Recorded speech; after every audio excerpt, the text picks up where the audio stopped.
بسم الله الرحمن الرحيم. نواصل الأولاد مع الجزء الثالث من الشخصيات.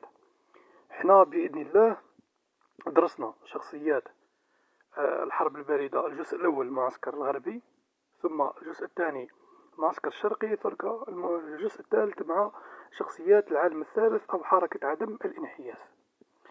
الآن بالنسبة لشخصيات هذا العالم الثالث أو عدم الانحياز راح نجدوهم في الوحدة الأولى والوحدة الثالثة إن شاء الله تاع حركة التحرر، والوحدة الأولى تاع الحرب الباردة. يعني معظم الشخصيات اللي نشوفوا فيهم راحين يتعاودوا، لكن الحاجة المليحة أنه تقريبا عندهم تعريف مشترك. الحاجة المعروفة عليهم أنهم هادم كل اللي راح نقراهم باختلاف جنسياتهم كلهم تقريبا من العالم الثالث، إلا جوزيف بروستيتو اللي ينتمي إلى أوروبا، وكلهم راح يكونوا من يعني إما من قادة حركة التحرر أو حركة عدم الانحياز في إطار الحرب الباردة اللي رفضت تكون مع أي معسكر سواء الشرقي ولا الغربي.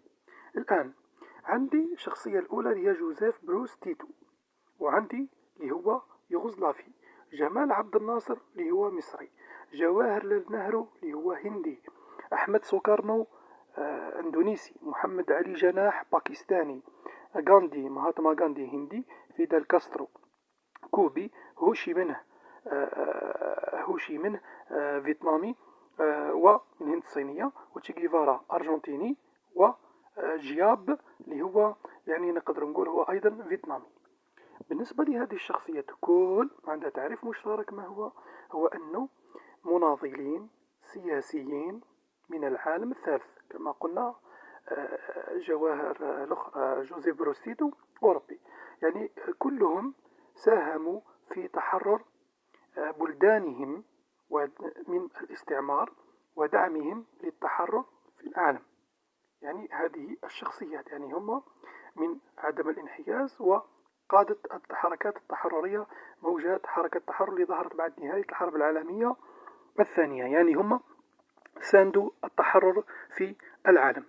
بالنسبة إلى جوزيف بروز تيتو، هو رئيس يوغوسلافيا، وقام ب يعني محاربة النازية، يعني اشتهر بمحاربة النازية، واعتبر من مؤسسي حركة عدم الانحياز. إذن أول شخصية جوزيف تيتو اللي هو جنسيته يوغوسلافي، مناضل سياسي من أوروبا، ساهم من يوغوسلافيا، ساهم في تحرر بلده ودعمه للتحرر في العالم، حارب النازية في الحرب العالمية الثانية، ومن مؤسسي حركة عدم الانحياز التي تأسست في بلغراد، يعني اليوغوسلافية صربيا حاليا. بالنسبة إلى الشخصية الثانية هي جمال عبد الناصر، هو أيضا يعني مناضل سياسي كما قلنا سابقا. هو يعني شغل رئيس منصب، كان من الضباط الأحرار المصريين اللي قادوا انقلاب عسكري أو ثورة مصرية ضد ضد الملك فاروق. بعدها يعني نصب بعد محمد نجيب، أصبح هو رئيس مصر، ثم قام بتأميم قناة السويس. بعد هذا التأميم تعرض إلى أزمة السويس اللي هي العدوان الثلاثي عليه، بعدما أصبح من مؤسسي حركة عدم الانحياز. يعني هو وتيتو، الأول يوغوسلافي والثاني مصري، هما من قادة حركة عدم أو مؤسسي حركة عدم الانحياز. بالنسبة لجواهر النهرو أيضا، هو رئيس وزراء الهند، وهو تلميذ ماهاتما غاندي، ناضل سياسيا ضد بريطانيا. على فكرة أنه النضال في الهند، سواء ماهاتما غاندي أو تلميذه جواهر النهرو، كلهم اتبعوا الأسلوب السلمي. الآن بالنسبة إلى أحمد سوكارنو، هو رئيس أندونيسي، يعني هو شخص جنسيته أندونيسي، شغل منصب رئيس.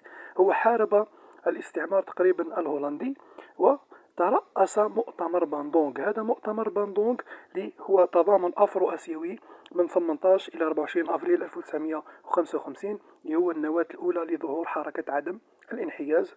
هو أيضا يعني باندونغ في أندونيسيا هو أيضا من مؤسسي حركة عدم الانحياز. نجيو الآن إلى محمد علي جناح. محمد علي جناح يعني هو أيضا رئيس باكستان ومؤسسها سنة 1947، يعني بعد تقسيم الهند وظهور دولة خاصة بالمسلمين.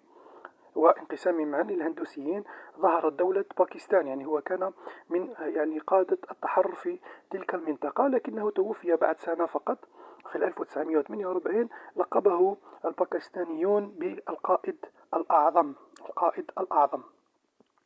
بالنسبة إلى فيدال كاسترو. فيدال كاسترو هو زعيم كوبي، زعيم كوبي قاد الشيوعية أو انقلاب شيوعي ضد النظام الملكي لباتيستا. ثم شهدت فترته أزمة كوبا، شهدت فترته أزمة كوبا. يبقى لنا هوشيمين. هوشيمين هو فيتنامي، قاد الحركة التحررية في فيتنام ومؤسس حزب الفيت منه، أي الحزب الشيوعي الفيتنامي. بالنسبة إلى تشيغيفارا، تشيغيفارا هو أرجنتيني الأصل، يعني كان إلى جانب فيدال كاسترو في ثورته الشيوعية، يعني كان جنبا إلى جنب مع فيدال كاسترو. يبقى لي آخر شخصية اللي هي جياب، الجنرال جياب، هو من قاد القوات الفيتنامية في معركة ديان بيان فو ضد فرنسا في 1954 وانتصر عليها، وهو من مؤسسي الحزب الشيوعي الفيتنامي. إذن أنهينا شخصيات العالم الثالث وحركة عدم الانحياز.